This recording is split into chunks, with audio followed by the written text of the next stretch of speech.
Hotel রেস্টুরেন্টের মালিকদের উদ্দেশ্য করে কিছু কথা বলবো, অবশ্যই আপনারা শুনে যাবেন। আমাদের অনেক শেফেরাই এরকম ফেস করে। ধরেন না, আপনি রেস্টুরেন্ট করছেন, আপনার মামাতো ভাই, খালাতো ভাই, ফুফাতো ভাই, শালা এরকম কেউকে আইনে বসান। রেস্টুরেন্ট সম্বন্ধে, শেফের সম্বন্ধে বা অন্য অন্য স্টাফদের সম্বন্ধে তার কোনো ন্যূনতম আইডিয়া থাকে না। তাদের কাছে জিজ্ঞেস করেন রেস্টুরেন্টের কি অবস্থায়। আপনি যে এত টাকা দিয়ে শেফ আনছেন, ম্যানেজার আনছেন, তাদের কাছে আপনি কোনো কিছুই জিজ্ঞেস করেন না, তাদের কথা ভালো লাগে না।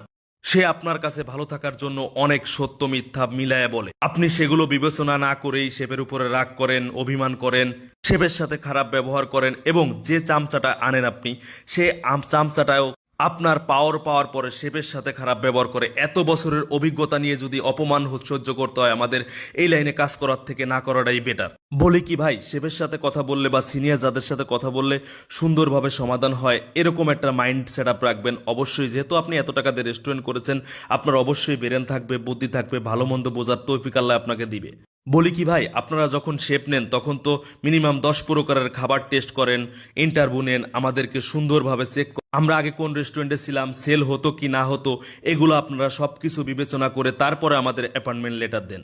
এর ভিতরে অনেক মালিক মনে করেন ওকে তো বেতন দিচ্ছি। আসলে ভাই, কাজটা আমরা মনের থেকে করি। টাকার চিন্তা করে কখনো রান্না বান্না করা যায় না। টাকার চিন্তা যদি মেন্টালিটিতে থাকে তাহলে তার রান্না ভালো হবে না এবং তার রেসিপিগুলো খুব বাজে হবে। আমরা যখন কিচেনে ঢুকি ভাই, তখন মনে হয় এটা আমার জিনিস। আপনারা যারা চামচামি করেন এবং চামচার কথা শুনেন ভাই, আপনাকে দয়া করে বলতেছি, আপনাদের কোটি টাকার প্রজেক্ট নষ্ট হয়ে যাবে এই চামচামির কারণে বা চামচা কথা শোনার কারণে।